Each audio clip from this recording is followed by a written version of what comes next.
Now listen carefully and answer questions 1 to 5. The time is 6:55 on Thursday, October the 15th. And now here is a brief review of this evening's programmes on Radio 6. Starting in just a few minutes at 7 o'clock, we have the first programme in our new series, Animal Talk, a documentary with Laura Martins and Jeff Burns. And I'll be telling you some more about that in a minute. Then at 7:50 there will be a broadcast on behalf of the Rare Species Protection Group, telling you about some of the work they're doing to preserve endangered species. This will be followed at 8 o'clock by today's episode of Park Square, our drama series following the fortunes of a close-knit community in North London, in which Sunita begins to wonder if Carl has been telling her the truth, and Carl gets into trouble when a private email is read by the wrong person. At 8:30 we have our phone-in programme, What's Your View? Today's topic is the impact of the media, and you are invited to call in with your own views and questions on this topic. If you have a question for the panel, the number to call is 0207 815 4222. This will be followed at 9 o'clock by news and weather, and then at the new time of 9:20 we have our Book of the Week, read by Graham Stanish. This week's book is a collection of Rudyard Kipling's Just So stories, which the author wrote for his children at the beginning of the 20th century, and which are now enjoyed by children and adults alike. This evening's story, entitled How the First Letter Was Written, is an imaginary account of the events that led to the invention of writing, involving a young girl called Taffy, and a series of misunderstandings that arise when Taffy sends the first written message in the history of the world. Before you hear the rest of the talk, you have some time to look at questions 6 to 10.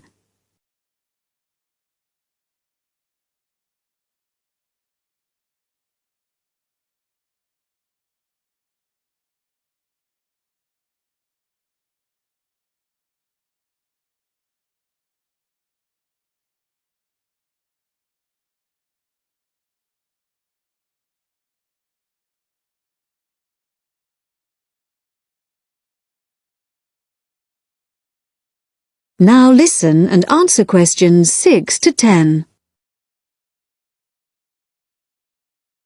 And now, some more information about our major new documentary series, Animal Talk, which explores the fascinating area of animal communication. Tonight's programme compares the communication systems used by two of the world's largest creatures, the killer whale and the elephant. Although these might seem like very different creatures, in fact there are a lot of similarities between them. They're both mammals, they both live in groups, and the social bonds they form are extremely strong. For example, when a new elephant is born, the others in the group will all gather round to greet it.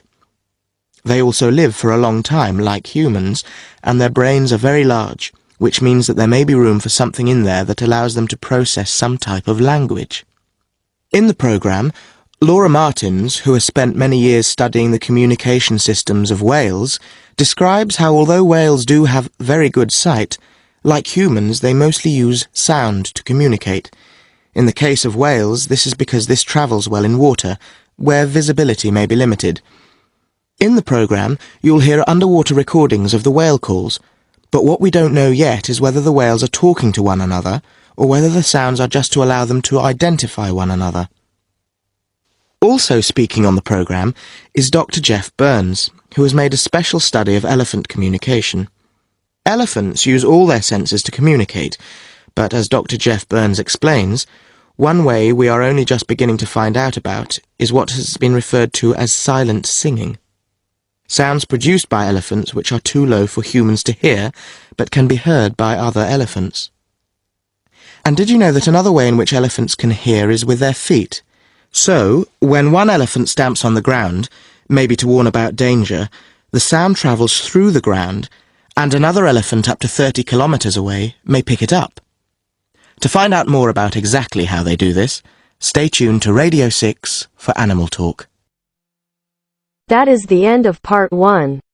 You now have half a minute to check your answers.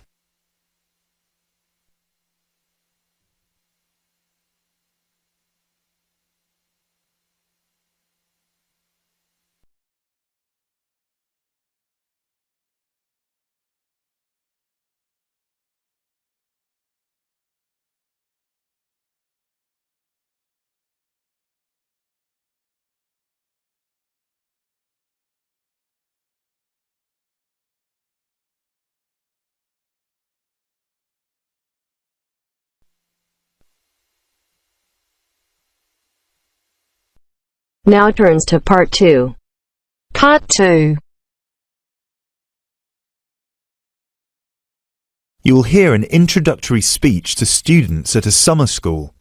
You have 30 seconds to look at questions 11 to 14.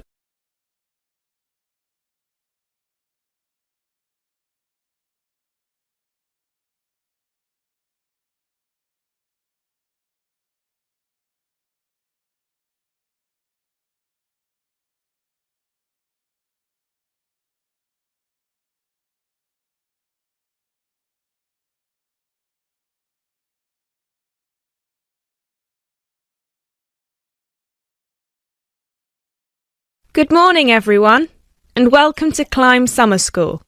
Now, I know most of you have travelled a long way to get here, and you're probably looking forward to settling into your rooms.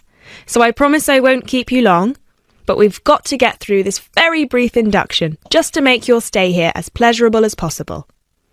Now, as you can see, while we're located very close to the centre of London, we're actually quite cut off from the main road. And we've got plenty of space for our facilities and students.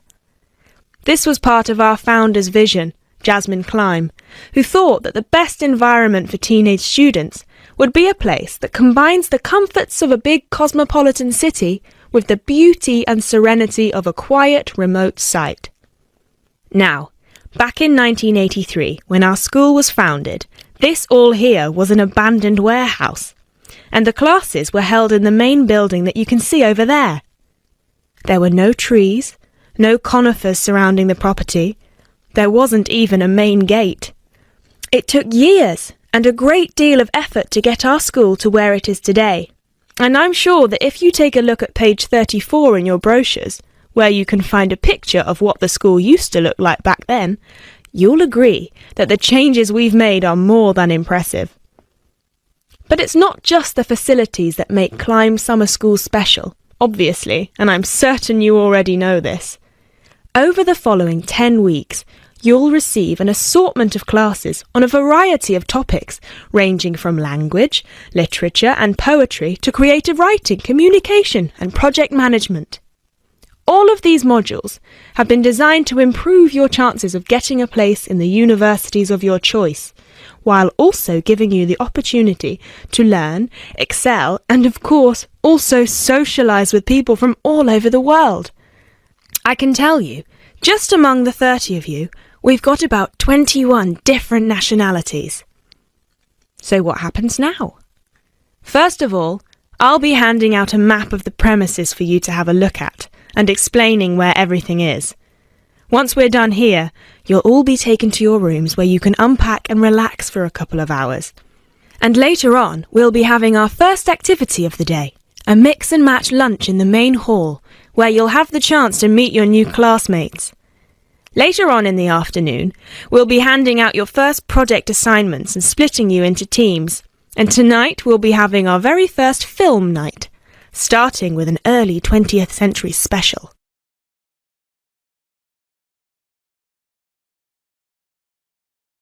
You now have 30 seconds to look at questions 15 to 20.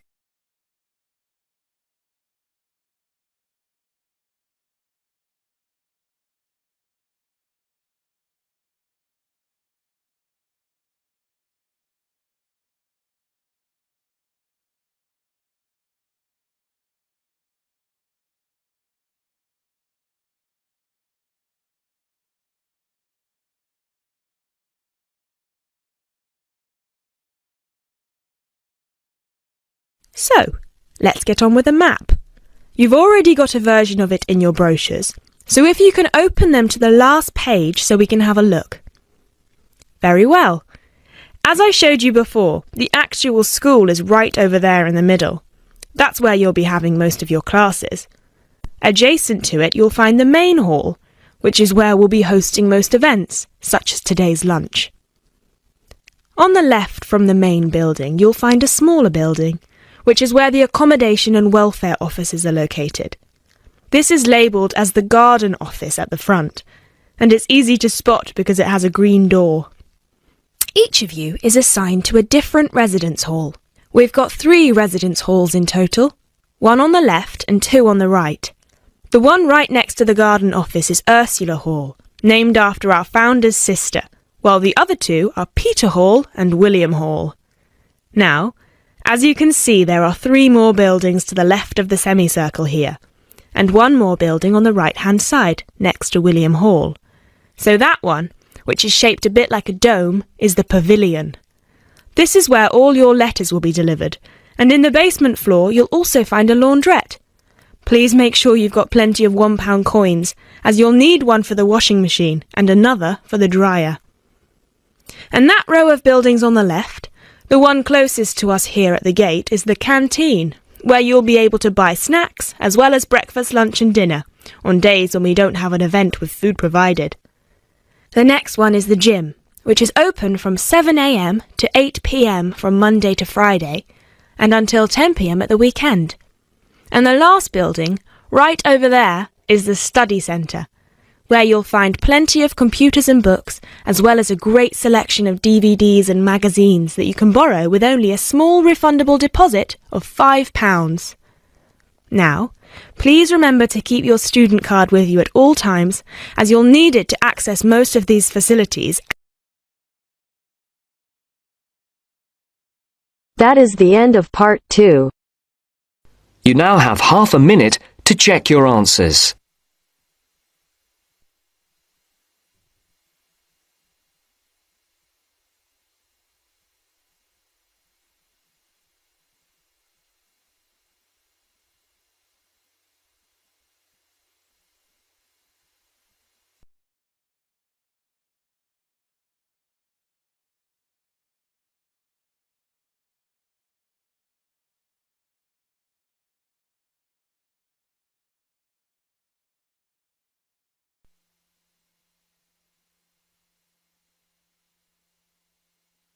Now turns to part 3. Part 3. You will hear a woman called Phoebe, who is training to be a teacher, talking to her tutor called Tony about research she has done in a school. First, you have some time to look at questions 21 to 25.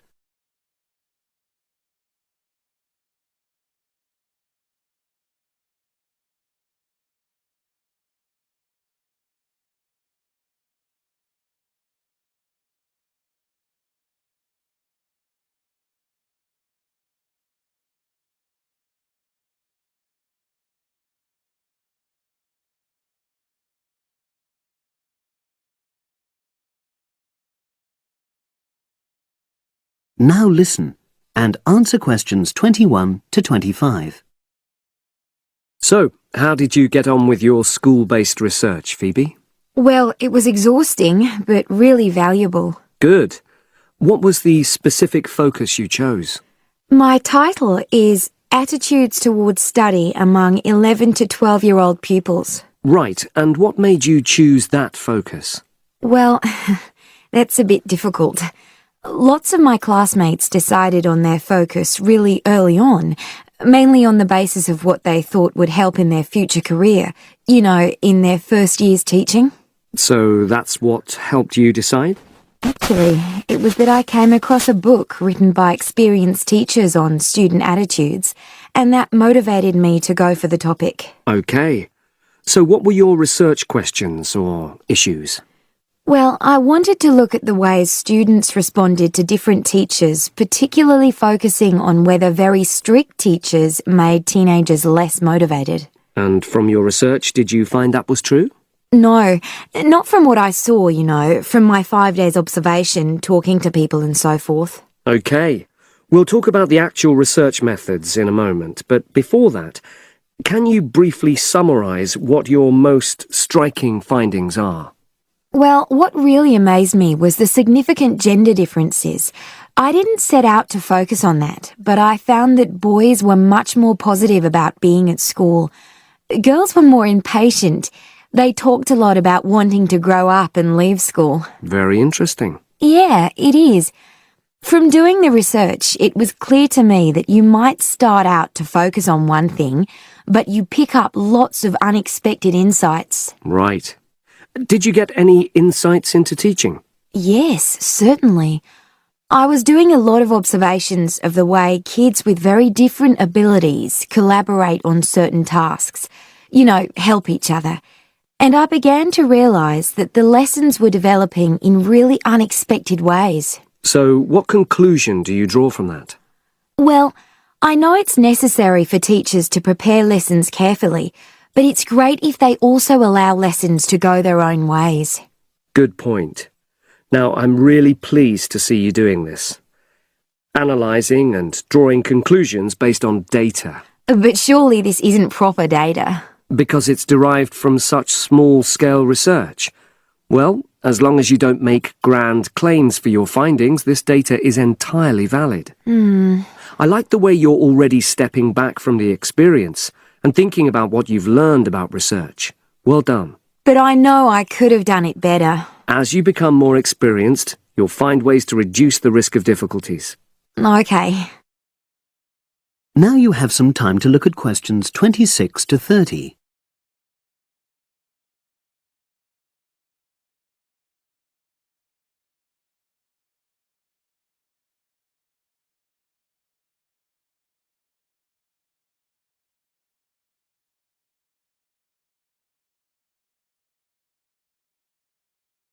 Now listen and answer questions 26 to 30. So, let's look in more detail at how you gathered your data. Let's start with lesson observation. Well, it generally went quite smoothly. I chose my focus and designed my checklist. Then teachers allowed me into their classes without any problems, which surprised me. It was afterwards that the grueling work started. Yeah, it's very time-consuming, isn't it? Making sense of analysing your observation notes. Absolutely. Much more so than interview data, for example. That was relatively easy to process, though I wanted to make sure I used a high-quality recorder to make transcription easier. And I had to wait until one became available. Right. And did you interview some kids as well? In the end, yes. I talked to 10, and they were great. I'd imagined I'd be bored listening to them, but... So it was easy to concentrate? Sure. One of the teachers was a bit worried about the ethics, whether it was right to interview young pupils, and it took a while for him to agree to let me talk to 3 of the kids in his class, but he relented in the end. Good. What other methods did you use? I experimented with questionnaires, but I really regret that now. I decided to share the work with another student, but we had such different agendas it ended up taking twice as long. That's a shame. It might be worth you reflecting on ways you might improve on that for future projects. You're right, yeah. Okay. And the other thing I did was stills photography. I didn't take as many pictures as I'd hoped to. Lack of time? It's pretty easy just snapping away, but I wanted each snap to have a purpose, that would contribute to my research aims, and I found that difficult. Well, that's understandable, but remember...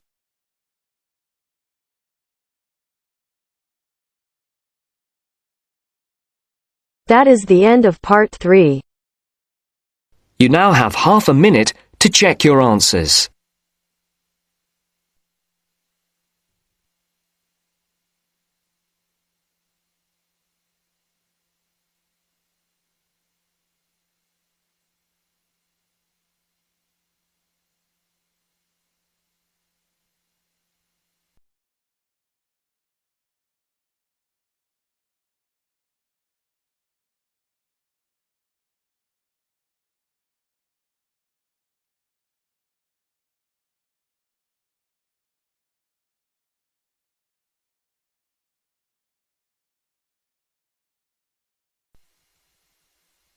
Now turns to part 4. Part 4. You will hear a lecture about English language. You have 30 seconds to look at questions 31 to 37.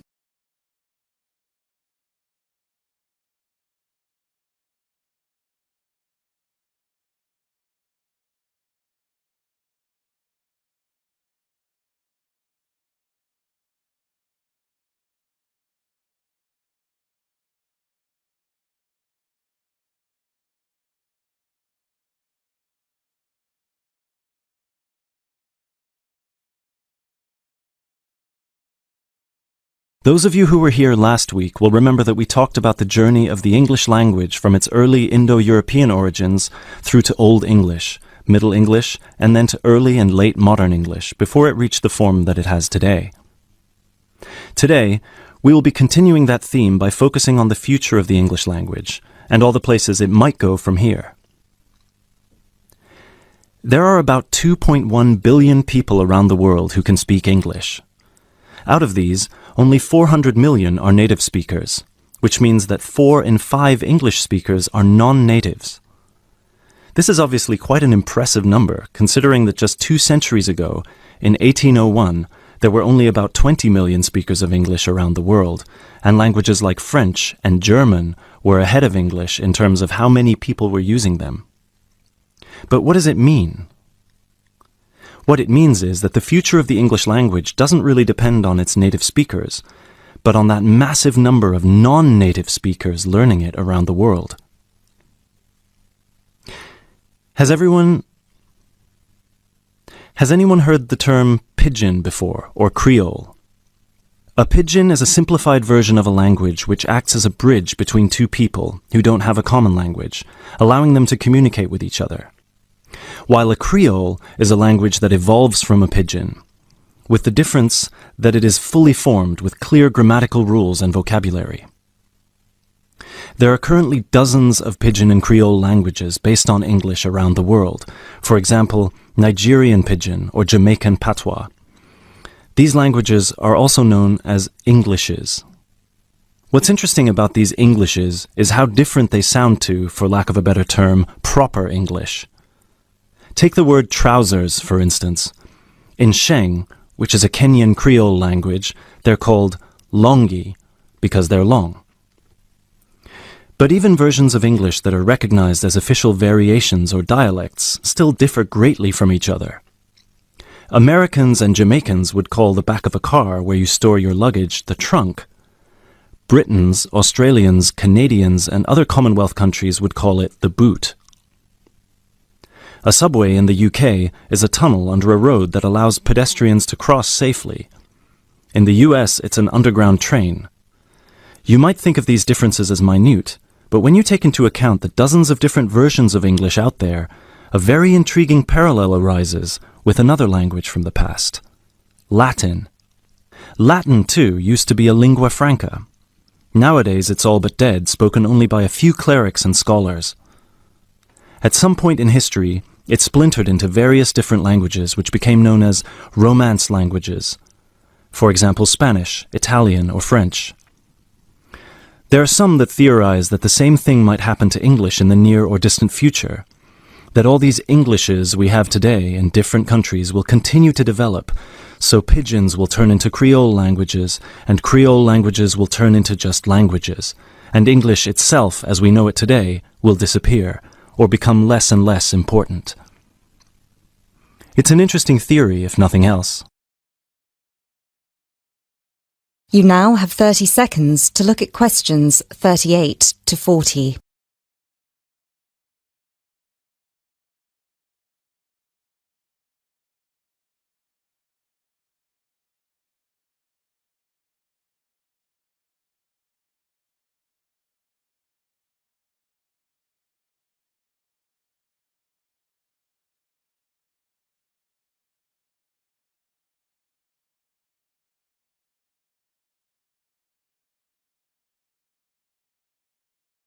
It makes sense that, as English grows in popularity, countries, especially those with a strong sense of identity and tradition, will develop their own versions of the language, marked by the idiosyncrasies of their culture. Just think of the contribution of dialects such as Jamaican or South African English. In the past 50 years alone, they've added about 25,000 words to the English language. Most of these related to a local context that wouldn't have existed in English before the spread of colonialism. In terms of numbers, just those are enough for a brand new language. There are some flaws to this theory too, however. While it's true that Latin and English have a lot of similarities in terms of how they developed, or have developed throughout history, there is one big difference. We currently live in an era of globalization. Today, you can be in India and stream an American film or TV series in seconds. You can be in Nigeria and listen to British music. You can be in Brazil and read a novel from an Australian author. Just a few centuries ago, this was unthinkable. So what's the other way that English could go?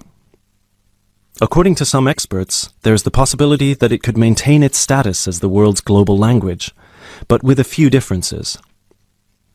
Already today, most conversations in English occur between non-native speakers. While many of these might be fluent, the majority probably only have an intermediate understanding of the language, devoid of the nuances, colloquialisms, and complex collocations that native speakers employ in their interactions. This means that over time, English could turn into some sort of world speak, the official lingua franca for the entire world, but in a simplified form. Some scholars have even started trying to develop that version of English by selecting the most useful words in the English vocabulary for non-native speakers to learn. Robert McCrum has compiled a comprehensive list of 1,500 words, for example, a version of English that he calls Globish. And what about traditional native speaker English? It might continue to exist, but lose its popularity, as the previous theory suggests. There are many more theories about the future of the English language, of course. I've only focused on the two main ones because they clearly demonstrate our uncertainty when it comes to how this beautiful language will develop. English is in a unique, unprecedented position. No other language has achieved the same levels of popularity in human history, especially in terms of non-native speakers. So, as this is clearly uncharted territory, only time will be able to tell us what will happen. That is the end of part 4.